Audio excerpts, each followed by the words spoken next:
Вчера, 29 ноября, министр сельского хозяйства, пищевой промышленности и мелиорации Кыргызской республики Тилек Тактагазиев посетил крупный скотный рынок в городе Тохмок Чуйской области. Тактагазиев ознакомился с ценами на скот, а после провел встречу с торговцами.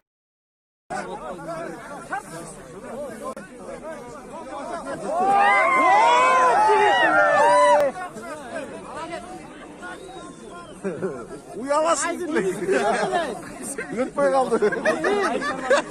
Tilek'e mayakta maldım var, nalpet oldu bugünkü. Algan bağ ustanına, bol olsa ben tam o ne oldu olsa oldu. Algan bağ ustanına, bağ nalpet. Bir ayak aç, bir ayak aç. Hayat durmayın yani, lakin lazım olur. Evet, tamam.